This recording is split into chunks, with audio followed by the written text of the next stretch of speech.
Hello everyone, it's Daryn Wood here. So Solo, a Star Wars story, was neither a success nor a failure for the Star Wars franchise, but the tepid response to Solo got me thinking about the direction of this new Star Wars universe. So today I'm going to be talking about how nostalgia is both the life force and the death sentence of Star Wars, and the dangers of excessive retcon. I thought Solo was delightful, but nothing special. Like, I definitely enjoyed it. It was a fun, feel-good summer heist movie, but one that we've seen many times before. Like, it doesn't really do much other than pander to the audience's nostalgia and play it safe. Like, it doesn't take any risks, and it doesn't reveal anything particularly new or interesting about Han Solo or the Star Wars universe. But coming off of the response from The Last Jedi, I could see why Lucasfilms would want to play it safe, because when they took a risk with The Last Jedi, they didn't exactly get the response that they wanted. But now, when they played it safe with Solo, they still didn't get the response they wanted. So it got me thinking, like, what does this all mean for the future of Star Wars? I personally felt like this movie was never going to be a slam dunk, because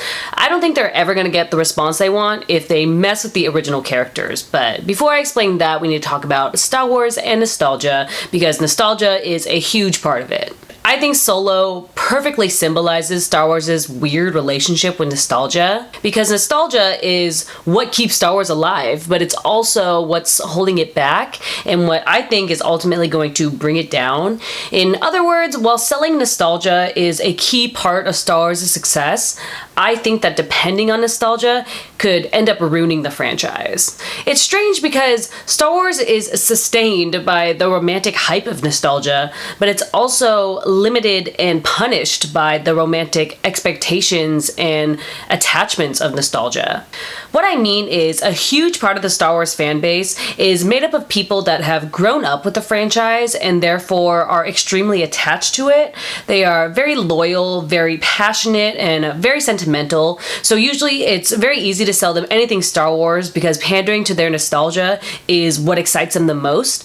And that fan base and that process is a crucial part of Star Wars' success. On the other hand, because these fans have such a strong, personal, sentimental attachment to these characters and these stories, they are very particular and very judgmental about the way they're handled. So with that in mind, I understand that adding to the Star Wars canon is an incredibly daunting task. Like, not only are they severely limited in where they can go and what they can do, they're messing with stuff that people deeply cherish, and they're inevitably gonna end up pissing some people off. And it's tough, because not only are they severely limited by the expectations and requirements of the content, they are burdened with the impossible task of trying to recreate the magic of a moment in time that's built from context and culture and originality and personal experience of that time, all of which are completely inaccessible. Like, you can't just go back and recapture the essence of being a kid in the 20th century, seeing Star Wars for the very first time. And it sucks, because I feel like a lot of people expect that when they go and see these new Star Wars movies, and it's just like, dude, it's never gonna be the same. We have to move forward. And I feel like a lot of us Star Wars fans often forget that we're viewing Star Wars through a new lens. But either way, I think the more they try to linger around the original characters, the messier it's going to get. I think Lucasfilms needs to move forward and focus their new movies on their new characters, and leave any retconning to completely self-contained stories like Rogue One. Because I feel like retconning the original characters is just a recipe for disaster. Like, Han, Leia, and Luke are too iconic, and they're in like a nostalgic fandom time capsule, so any kind of cinematic exploration of them is going to produce a divided response. They've been officially untouched for 40 years, and as evidenced by the new movies, when Lucasfilms tries to reinterpret them, they end up pissing some people off, because it's difficult for us to detach ourselves from their original incarnations. The actors are a huge part of what makes the characters who they are. It's not like literary characters where they're open to interpretation. Han, Luke, and Leia started off on screen, so their characters are synonymous with their actors' portrayal of them. Therefore, any portrayal of them is distractingly derivative. It very much feels like an imitation, which was the case with Solo. And as evidenced by the response to The Force Awakens and The Last Jedi, the fans do want to see more of Han, Luke, and Leia, but only if they stay exactly the same. But there's still problems with that too. I mean, shit, it was not fun watching poor old Harrison Ford doing those running action scenes in The Force Awakens. Like, I don't want to see that shit. I don't want to see Harrison Ford, like, struggling in his old age. But it's just those characters and their storylines that they need to strictly stay away from. Because reinterpretations like the prequels worked because they focused on characters that were part of the main story, but that we didn't know much about and that we didn't spend much time with. Like, it was easy to go back and reinterpret Obi-Wan and Yoda because all we really knew of them was from their brief relationship trying to teach Luke the Force. Although, people were still mad that kooky puppet Yoda got upgraded to CGI Samurai Sensei Yoda. And it was easy to go back and tell a Darth Vader origin story because he was the main villain, so he generated a lot of interest, but he was mysterious enough for it to be open to interpretation because all we really knew of him was that he was evil, but he wasn't always that way. And there weren't many limitations because the original trilogy didn't offer much for those characters. Like, the only requirements were that Anakin end up evil and Obi-Wan and Yoda end up in hiding. And the Clone Wars animated series worked because, one, it was animated, so it took some of the pressure off for distracting imitations, and two, it was providing some much needed explanation for the holes in the prequel trilogy stories, because the prequel movies were meant to tell the story of how Anakin became Darth Vader, but what the movies failed to do was flesh out the crucial moments that allow the audience to understand why Anakin turned to the dark side. Like, he went from whining about not being able to be with Padme to just, like, straight up killing children. It was just like, well, that wasn't uncomfortably large leap. But honestly, I still think that Star Wars just move on from these characters and these stories as well, because you can only retcon something so many times before it becomes too messy. Like, the more you retcon, the more convoluted and diluted it becomes. Like, retconning inevitably leads to inconsistencies, and then slowly but surely the story begins to lose its integrity. And you know, Star Wars has a particularly difficult relationship with retcon, because up until The Force Awakens and The Last Jedi, the franchise had exclusively been moving backwards, and that's a very restricted way to expand the universe when the ending is the first piece of the story, and they have to operate within those restrictions because there's no way the fans would let those movies be sidelined by a reinterpretation of the universe. And to operate within the restrictions of a universe that has an established style, lore, and very specific endpoint is really difficult. And sure, retconning has pretty much worked for Star Wars so far, but that's because after the original trilogy, we were so curious to know more about this mysterious universe and the events that led to the original trilogy, but there are only so many stories you can tell before it begins to lose its cohesion. Like, even the creator himself made some retcon issues. Like, George Lucas kind of had an idea of what the bigger picture was when he made the original trilogy, but the retconning in the prequel movies still created some inconsistencies and plot holes. Like, it's just inevitable. From what I've noticed, retcon stories work best when they're serving a very specific, meaningful purpose that is missing from the original story. Like I mentioned earlier, the prequel movies were filling in the gaps and building the universe. You know, they showed the fall of the Jedi and the rise of the Empire, how Anakin went from promising young Jedi to Darth Vader, but from that, we got a beginning, middle, and end to the Anakin saga, because, I mean, truly, the original Star Wars story from Phantom Menace to Return of the Jedi is Anakin's story, and I explain that more in another video of mine. If you want to check that out, I'll link it below. But when we take a look at more recent Star Wars retcon projects, you can see how the ones that serve a purpose stand above the ones that don't. Take, for instance, the Clone Wars animated series versus the Rebels animated series. Like I said earlier, the Clone Wars animated series was filling in the prequel trilogy gaps by showing how Anakin went from Jedi war hero to evil Sith Lord, by fleshing out his relationship with Obi-Wan and showing his struggles with the Jedi Order and Padme's political conflicts, it gave his fall from grace way more meaning. It added incredible depth and weight to the overall story that it really needed. Like, I just think the Clone Wars is fantastic.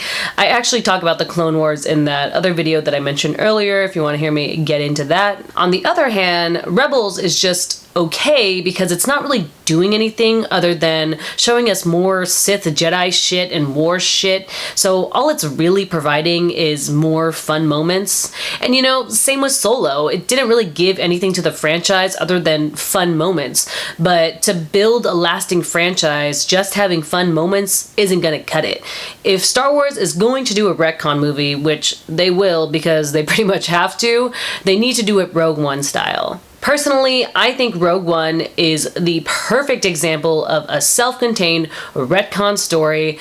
I really love that movie, man. It served a meaningful purpose. It involved new characters. It didn't disrupt the original storyline. In fact, it improved it. Rogue One answered the question of why the Empire's greatest weapon had such an easy failsafe while showing what the war was like for regular people in the galaxy.